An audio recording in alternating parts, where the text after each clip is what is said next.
This probably shouldn't be a video. I don't know the answer myself, don't know much about the science of it, and unfortunately can't find anything through Googling that directly answers questions about shadow, darkness, and its potentially physical characteristics. With that said, let's discuss it.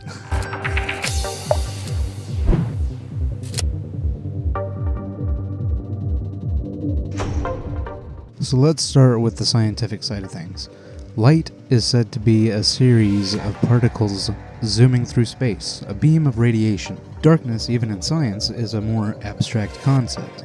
It doesn't have a physical existence from what I've researched. In fact, that's what darkness is, the lacking of said radiation. The way that our universe creates light is independent from the absence of light, meaning, at least assuming these are correct, we can physically have light without darkness. It would need to never go away in order for that to happen, but if everything in the universe was suddenly engulfed in a massive light source from all angles for infinity, there would be no darkness. This is obviously a weird and impossibly drastic theory, but light doesn't seem to have any reliance on darkness, which is probably made clear by its existence in the first place. Although now I'm curious about what if a scenario like that came true? What would happen if there was no darkness? Even though light is how we're able to see, there is such a thing as blinding light. My first reaction is to say that we would just be blinded every time we open our eyes, or physically we wouldn't be able to handle it, either due to our brain or eyes. But I'm starting to wonder if we would be able to handle it if we had never known darkness in the first place. Again, all scientifically and physically. Unfortunately, I couldn't find any information on this. Since I can't think of anything else to say about it scientifically, let's look at light and dark when regarding morality. More specifically, good and evil. In all honesty, this delves into a bit of a different question, but I think it's on most people's minds anyway when regarding light versus dark. So, can good exist without evil? Well, this is a very old question that doesn't have an explicitly easy answer like the scientific side of things, so again, this is just a discussion. I don't know if it's due to how we perceive good and bad, but unlike physical light enveloping the universe, I could actually imagine a universe with nothing but good in it. I don't exactly think of it as realistic, of course. There are over 7 billion people on the Earth, so I'm not really holding my breath.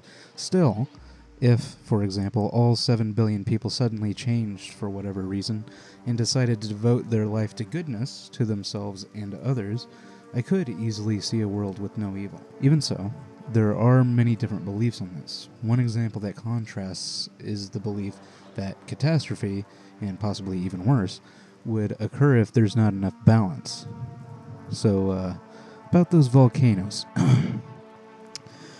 Let's just hope we don't get much more news like that anytime soon. Another possible thing to keep in mind is the idea of, if it's not realistic, it doesn't actually matter. And I honestly don't think that most people would consider this to be a realistic scenario. Still, that's pretty much true with this entire video, so why stop now? Another issue is that of happiness and sadness. It seems that people's opinions are starting to go in the direction that these two concepts coexist and need to. I think of that as a little bit strange, considering there doesn't seem to be any direct relationship with each other, unlike the previous examples. Another idea is where one experience ends up enhancing the other, or at the very least allows a person's tragedies to be a big reason for why their happiness throughout life is so strong. Still, let's run through a quick scenario here and try to really understand these different types of thinking.